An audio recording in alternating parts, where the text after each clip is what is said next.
Capítulo 5. Bens patrimoniais. Certa vez comprei um carro, e na primeira viagem que fiz atropelei um cachorro. O animalzinho veio correndo em direção ao veículo e não consegui evitar o acidente. Algum tempo depois, em uma nova viagem, numa estrada plana e sem movimento, surgiu um coelho e a poucos metros do carro. Tentei evitar o atropelamento, mas não foi possível. O coelho foi atingido. Na terceira viagem com o carro, foi a vez de um belo pássaro que veio ao encontro do para-brisa. A pancada forte e a morte imediata. Meu filho Tiago, que viajava comigo, caiu em um choro convulsivo. Parei no acostamento para avaliar o acontecido. Naquele instante, o Espírito Santo falou ao meu coração: "Você já repreendeu as maldições que porventura possam estar sobre esse carro? Não sabe que pessoas amaldiçoadas e infiéis participaram de seu projeto de fabricação? Não percebeu que em tantos anos, desde que você aprendeu sobre essa questão de bênção e maldição, não costumava atropelar animais, nem mesmo com outro carro? Este é o primeiro." Entendi a mensagem imediatamente. Ali mesmo, na estrada, orei, repreendi todas as maldições que estivessem sobre o veículo e tomei posse das bênçãos do Senhor. Depois desse acontecimento, fiz muitas outras viagens e nada aconteceu. Meu carro estava abençoado. Nossos bens devem ser abençoados antes de serem usados, porque praticamente tudo que usamos foi produzido ou fabricado por pessoas que não temem a Deus, zombadoras, incrédulas, devassas e infiéis.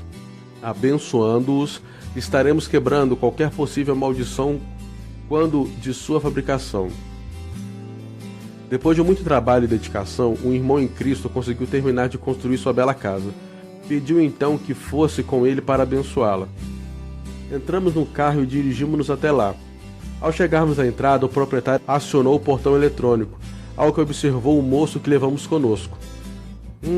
Esses portões eletrônicos têm matado muitas crianças. Entramos no jardim e estacionamos na garagem, que comportavam de 3 a 4 carros. É um perigo essas garagens cheias. Uma criança pode estar brincando debaixo de um desses carros. Já teve casos de um pai que deu ré e atropelar o próprio filho. Quando chegamos à ampla sala, o rapaz saiu com esta: tábua corrida arranha tudo. Fomos então ver a cozinha, era linda, toda de mármore branco. Muito bonita agora, mas em pouco tempo vai ficar tudo encardido. Subimos as escadas para ver os quartos. Casa com escada, alguém vai acabar caindo e quebrando a perna. Eram vários quartos, todos muito bonitos. Pra que esse tanto de quartos? Você vai ter problema, vai aparecer um monte de parente para morar com vocês. Por fim, o proprietário nos mostrou o closet de um dos quartos. De sucupira? Em pena à toa. Foi aí que decidi os comentários negativos. Repreendi aquele espírito de maldição e passei a abençoar a casa, quebrando e desfazendo cada uma delas. Essas portas não vão empenar, ninguém vai quebrar a perna nessas escadas, nenhuma criança será atropelada na garagem e nem morrerá por causa do portão eletrônico, porque a bênção de Deus estará sobre essa casa. Depois o proprietário confessou que à medida que o rapaz ia fazendo aqueles comentários negativos, ele já nem queria mais morar naquela casa. E o próprio rapaz disse que parecia que não era ele que estava falando aquelas coisas. Era como se não quisesse falar, mas saía. Devemos abençoar tudo que possuímos. Bens, móveis, imóveis, grandes ou pequenos. Casas, veículos, carros, imóveis, terrenos, aparelhos domésticos, plantações. Coloquemos tudo sob a proteção e a bênção do Senhor. Um homem me procurou e disse: "Pastor, eu tenho uma plantação de cana e ela está raquítica. Meu vizinho também tem uma plantação de cana, é muito grande, só que a dele vai indo muito bem. Ele levou um espírita, um macumbeiro, que percorreu toda a plantação jogando um incenso sobre ela. Desde que o feiticeiro esteve lá, a cana começou a desenvolver. Foi plantada junto com a minha e é 3 vezes maior. Estou preocupadíssimo, bastante temeroso com o prejuízo que eu vou ter com o financiamento que consegui com o banco. Mas não sei o que fazer. Já estive na miséria e agora que começa a melhorar estou vendo um prejuízo e um prenúncio de uma nova miséria na minha vida. O que eu faço?" "Olha, meu irmão, Jesus amaldiçoou uma figueira e ela secou. Podemos então ir lá e orar, pois foi Jesus que disse que se crêssemos faríamos coisas maiores do que ele fez. Vou com você à sua plantação, e você vai orar e vai abençoá-la." E fomos. Entramos na caminhonete dele e começamos a orar e caminhar por ela. Ele muito timidamente ia abençoando o canavial. Meu irmão, levante sua voz, declare a bênção a plenos pulmões, incentivei ele. Depois orei, Senhor, tu amaldiçoastes a figueira e o fizestes para ensinar aos discípulos o poder das palavras. Abençoar é fazer o contrário do que fizestes. Então eu invoco a bênção sobre essa plantação de cana. E aquele homem tomou posse dessa verdade. Depois de algum tempo ele me escreveu, pastor, eu nunca colhi tanta cana, nunca consegui tanto lucro como agora. Nós não temos ideia do que nossas palavras podem fazer nesse sentido. Essa mesma história foi ouvida por uma senhora do Rio de Janeiro.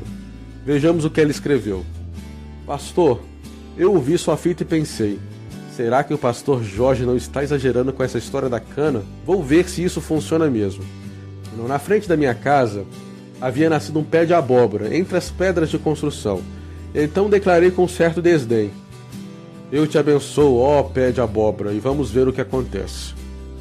Passaram-se os meses e ela esqueceu aquilo. Chegou o tempo de seca e resolveram retomar a construção. Ordenou então os pedreiros que carregassem aquelas pedras para fazer o alicerce. E o que viu deixou a boca aberta, surpresa demais. Pensou que alguém havia colocado as abóboras ali naquelas pedras. Foi aí que o Espírito Santo a fez lembrar o que disse. Correu para dentro e, chorando arrependida, pediu perdão a Deus. Colheu as abóboras e as pessoas ficaram impressionadas com o tamanho delas. Então me escreveu, Pastor Jorge, funciona até com abóboras. Objetos amaldiçoados. Não basta que abençoemos nossos bens, nossos pertences. Precisamos verificar se não temos permitido adentrar em nossos lares objetos que são por natureza amaldiçoados. Objeto que temos de lançar fora, de preferência queimá-los ou destruir. Exemplo. Imagem de escultura ou ídolos. Deus proibiu terminantemente que tenhamos por objeto de culto qualquer imagem à semelhança do homem, de nada que existe nos céus, na terra, nem nas águas, debaixo da terra, imagem de quadros ou gravuras de santos, escultura de Budas, etc. Referência Êxodo 20, versículos 2 a 3. Objetos usados ou levados a centros espíritas ou terreiros de macumba para serem benzidos. Lenços, roupas íntimas, garrafas com chás, patuás, correntes, braceletes, figas, pedras, amuletos em geral. Objetos de práticas ocultistas, baralho, carta de tarô, horóscopo, búzios, roda de numerologia, pirâmides, duendes, quadros ou objetos artesanais, de origem desconhecida que permitem mensagens deprimentes, de pavor ou de tristeza. Às vezes pensamos que estamos lidando apenas com peças de artesanato, mas na verdade são símbolos de culto ou cerimônias pagãos.